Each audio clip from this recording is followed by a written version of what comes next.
the Page Publishing Book Club. How you doing? I'm Alice Stockton Rossini. 2,300 children a day are abducted, and all it takes is 90 seconds for them to disappear and possibly wind up in the hands of human traffickers. Robert Harrell first wrote of his experiences as a private detective in short stories and was convinced it was time for his book, Rip in the Beginning. The main character is Rip P. Johnson, and I'm assuming that's you? Well, that is my caricature, yes. It's based on things that I've done in the past. I mean, it's not all true. I mean, it is a book for entertainment, but a lot of it is true. I do private security. I do private bodyguard work. I've got ample law enforcement background, military background. So I've been involved in a lot of different things. In essence, it's got a lot to do with human and sex trafficking. It's a love story. It's corruption. Rip Johnson is formerly in the teams, and his two daughters and wife are murdered. And supposedly he is murdered also and covered up. Obviously, he's not dead, but he's passed off as being dead. So he investigates to find out just what happened to his family. And that's when he gets into finding out the truth, what really happened. And he seeks revenge. Him and his team set out and wreak havoc on traffickers, drug dealers, anything and everything that was involved. There's all kinds of twists and turns all through this book. You know, just when you think you can figure out where it's going, I throw a twist in there that totally throws you off. It's not very predictable. The way I wrote it was my view. So it draws you in as you're reading it. You become my character. But my life has been unpredictable. But nobody tried to, hurt your family, right? Actually, my daughter-in-law, they attempted to abduct her, and that's just not acceptable. And I do have a couple close friends that have been abducted, and they were gone for a while, and we got them back. They're safe now, but they're going to pay for the rest of their life with what happened to them. They have issues and they're dealing with it. But this is a very real thing. Every 40 seconds, a child's abducted in the United States. That's 850,000 a year, but nobody talks about it. It's not on the news. For the most part, is it for human trafficking? Yes, all ages. When they tried to get my daughter-in-law, she was in her mid-early 20s, and all the way down to little kids. They don't care, and it doesn't matter if you're a girl or boy. They're going to come after you if they like what they see. They drug them, they knock them out, anything they need to do to get them into their vehicle. And then they force them into this life of slavery, sex trafficking, whatever. They keep them here in the United States. Some of them get shipped overseas. You never know. And how do you find them? Really can't disclose that kind of information, but you kind of allude to it in the book. Yeah, a little bit. Very disturbing. It is very disturbing. It's disturbing that it's not being talked about. That's what upsets me. It's a big problem. 8 million children a year worldwide. It's not just in the United States. It's everywhere. But nobody talks about it. And those are real figures. It's very disturbing that it's being covered up. It's being swept under the rug by the very people that are responsible for it. They've got something to hide. Our very own politicians, Hollywood, athletes, not all of them, of course. I'm saying a select few, but nevertheless, they don't want that to get out in the public. And of course, again, I don't mention names in the books. Some of them you may kind of get the hint. Now it's a 2-part series. I'm working on the second book now. I've done one book signing. It's actually the book release party. It went real well, sold out, sold all the books. I've got one coming up. Who's doing your book release parties? How you putting them together? Well, all the characters in the book are real or based on real people. One of the characters in the book is a bartender at a local bar, and we had it there. So it seems to be gathering steam, and I'm trying to gear up for the big ride. The big ride? Yeah, I'm hoping. Netflix picks this up and turns it into a series. Well, yeah, and I'm being told the quote was, "This is movie material." So I'm trying to look at the big picture and trying to get geared up for all of it. Okay. Do you still do private security? Yes, I do. I do celebrities, private individuals that have reason to believe they need security. Do they know you're writing this book? Because that's probably who you need to tell. Yeah, well, I don't expose any of their names, so they don't need to know. It doesn't pertain to them. I make sure I don't release any of those kind of details. It's on a need to know basis. This is the whole Jeffrey Epstein thing, right? Yeah, he did not kill himself. That was a cover up. By who? By the people that were going to be exposed. Sure, it's exactly what it is. Politicians are having sex with children. Oh yeah, doesn't matter what side of the aisle they're on. Again, I'm not saying all of them, of course not. We actually have some decent politicians, but man, we've got some really rotten ones too. We get to guess who you're talking about. Some of them, yeah. Some of them, yeah. I can't confirm or deny a lot of it. Our judicial system is broken, especially when it comes to big people like that. They think they are above the law. Something needs to give. See, when somebody says, I'm a reporter, when somebody says I can't confirm or deny, I assume that means it's true. I can't confirm or deny. Somebody came in and shut those cameras off. Thank you, Alice. All right. Thanks, Robert. The history of how John Miguel's family came to the U.S. from Italy, despite incredible odds, is the stuff movies are made of, and he's just getting started with his book, Club Morocco. When I was a young kid, I would sit around the kitchen table. Nobody had dining rooms in my family at that point in time because I grew up in an immigrant neighborhood. And I would listen to their stories. Some of what's written in Club Morocco is absolutely authentic, obviously changed considerably, but some of those events actually did happen. All the names have been changed, except for the three uncles, the three great uncles who were my grandmother's brothers. I use their first names. So that's how I got to that story. And little did I believe when I'm 10 or 12 years old listening to these stories around a kitchen table that I would be writing about them later on in life. But I write in the first person and as if I was the person that was in the story.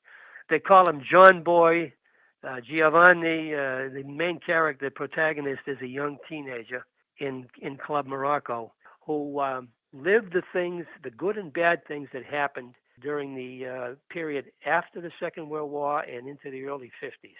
He experienced the dishonesty of the authority who used it against these Italian immigrants. What happened to this guy was a chief of police who was dishonest as can be, and also, let me be blunt here, he was a switch hitter, and he went after this kid for sex, okay? And the Italian family did not like that situation at all, and they made amends for it against the chief. Okay? And there's another portion of this story where the person who is running the little gambling shack in the woods called Club Morocco is in Sicily, and he gets involved with a captain who was shooting at young Sicilian kids who were working out in the fields. And an event took place there that I don't want to talk about, to be honest with you. Okay? Can you give me a hint? Well, in the end, the captain ends up in a well. So there's a lot of violence, huh? There's some violence in each of the stories I've written. Murder, attempts at murder of who I call John Vera, Verra, the protagonist. And there are also flashbacks for the other two books, Promises and Passion and Power, that flash back to Club Morocco, mostly based on what happened at Club Morocco. What took place in my aunt's, I'm being blunt here, in my aunt's grocery store, where a particular chief of police would come in and shop for free each week because he was taking it as a payoff for a great uncle who was selling booze. That happened. That's between you and me. I wouldn't say it that way, but that's what happened. That's not in the book? It's in the book. Yes, it's in the book. Okay. Okay? We're not talking about The Sopranos, are we? No. These are not mobsters. No. If they did anything dishonest, it was very mild. Besides taking the law into their own hands when somebody attacked a member of their family. Exactly. Because they knew they wouldn't get justice from the police, given what was going on. Well, you're talking about when Italian immigrants first started coming to this country, and they were just considered the lowest of the low. In 1900s, yeah. And they called them things like, guineas and... Exactly. Wop and guinea. I grew up in a place called the Gulch, okay? You can imagine the adjective that was used before the word gulch. G&E was one of them. This was a predominantly Italian American neighborhood, but there was every other nationality you can imagine there. Okay? And everybody got along. Nobody had any money, but they all had gardens and animals and everything else, and they lived well. I'm on Goodreads with Amazon. I'm on Facebook. I'm sending things to the Italian clubs around Greater Boston. And I'm on the Italian American, Sons and Daughters of Italy in Washington, D.C. I sent a book to them. I might have it. Okay, I'm doing things like that. All right, John, sounds good. And by the way, this is the first of a 3-part series. Looking forward to the rest of it. Ray Billy is a clinical mental health counselor by day, writer by night. She wrote plays as a kid that she would act out with her sister, and later in life found herself surrounded by stories too good not to be told. Dang, The Perfect Family is her first book in a series. I'm inspired by women, to be honest. I've come across so many in my life, and they've changed my life in more ways than one. Just hurt, love, sex, pain, joy, family, all the experiences of just being a woman myself inspired me to write this book. The book is about a girl named Alexandria who seemingly had bad luck throughout her entire life. She's been controlled by her parents from teenager to young adult. So when she finally starts to break free of their grip, she encounters the unimaginable. And she's torn between 2 lovers while battling anxiety and panic attacks. So her self-discovery leads her down a path she must protect herself from by any means necessary. She is in San Francisco starting out. She's going to some place that she has no idea. Her parents send her to a Marine camp, and at first she doesn't even know that that's where she's going until she gets there. She's oblivious. Like, she's really oblivious as when she graduates high school because she was sheltered. It's like life, really. It's like a lot of things we see in front of us. It's there, but we don't realize it's there. Whether it's a career choice that we're trying to make, it's always right there in front of us. Sometimes we don't see it. She does grow up fast, and she is raped at the camp, but she's drugged, and there's so many things that happens to her at the camp that makes her grow up. She starts to learn, like, oh snap, like, this is really happening. This is really my life. This is what it is. And so, whereas at first she went in not knowing anything, just green, whereas the things that happened to her at the camp just really forces her to grow up. Well, your opening line on your blurb is, what would you do if an egotistical, narcissistic sociopath saved your life? Yeah, that's after she leaves the camp. She encounters a robbery, and she's robbed and beaten because she's on the wrong side of town. First of all, she's just driving because she's trying to escape her boyfriend, who wants to marry her, and she doesn't want to marry him, and she doesn't want to tell him, so she just leaves. So she was laying beside a dumpster, and the sociopath comes by to dump bodies in a dumpster. Doesn't say that, but later on you'll figure out that she's on some wild stuff. And she saves her. Like, she becomes attracted to her, and basically she becomes obsessed with her. She ends up leaving her boyfriend for this woman, and then she leaves her for him again. So she's torn between the both of them because of her parents' religion, and they don't believe in same-sex couples or anything like that. I want people to be inspired to learn to have an open mind and see that what we see on the surface is not always what it is. Like, people are more complex. We're complex people. Things are much deeper than what they seem. And there's also some humor. And I want people to have different types of emotions because I feel like it's what life is about. So this book is for women, men of all cultures, ethnicities who love sex, crime, and positive drama. All right, Ray Billy, thank you. Doreth McDowell didn't like the children's books she had to choose from when her kids were little, so she wrote her own. And then she thought, why should her kids be the only ones to enjoy them? And now she begins her publishing journey with Tyler and his friends. I started writing really about, I would say, 13 years ago. I started writing little books for children, basically because I have a 15-year-old, but at the time when he was about 3 years old, I started reading different books to him. Most books there was like stories and stuff, but like this book that I wrote is basically teaching him colors.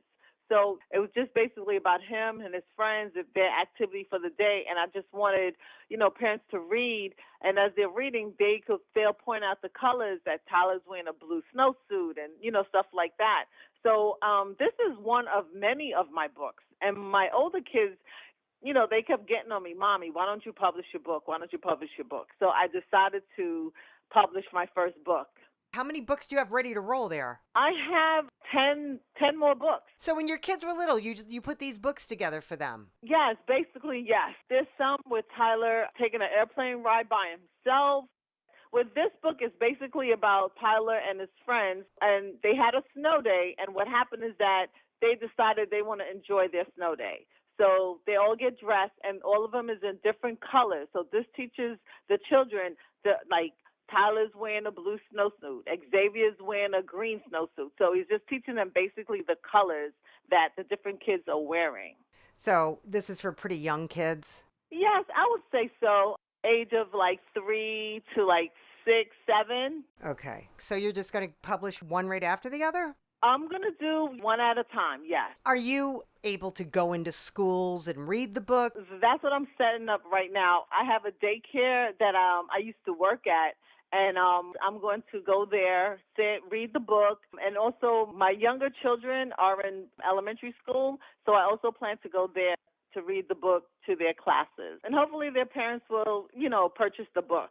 Okay, that's great. You're lucky that you have access to schools. Oh, yes. I went back to school, and I became a school teacher. So I'm an early educator as well. So I have different schools that I taught in, so I'll be able to go to those schools to teach, to read my books.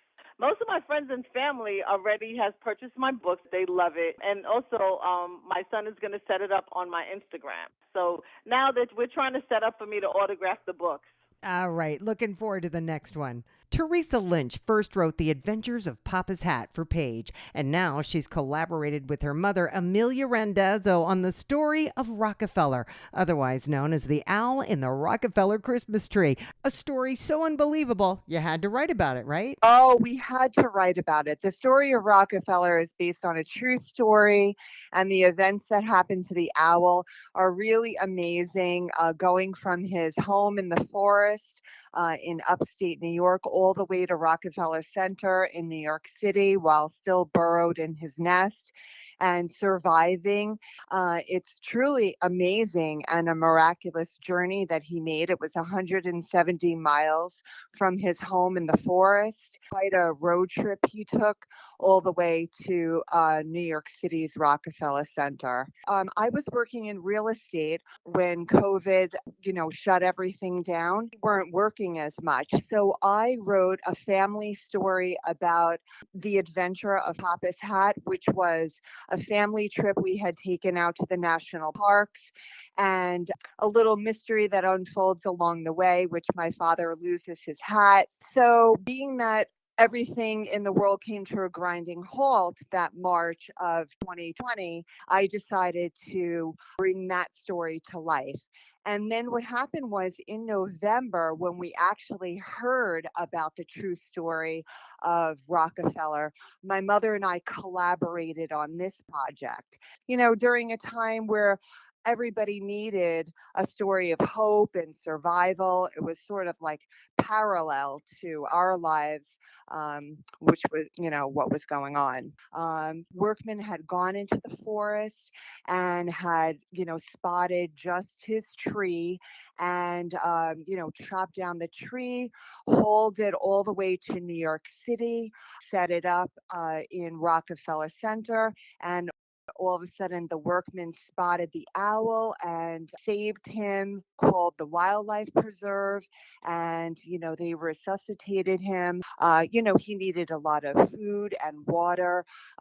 He needed care after making that journey, and made sure that he was healthy and well enough to be released back into the forest. at Christmas time when I think everybody needed to hear about hope and survival and a sweet, delightful story. You know, it's a children's story, but it's really a delightful read for people of all ages.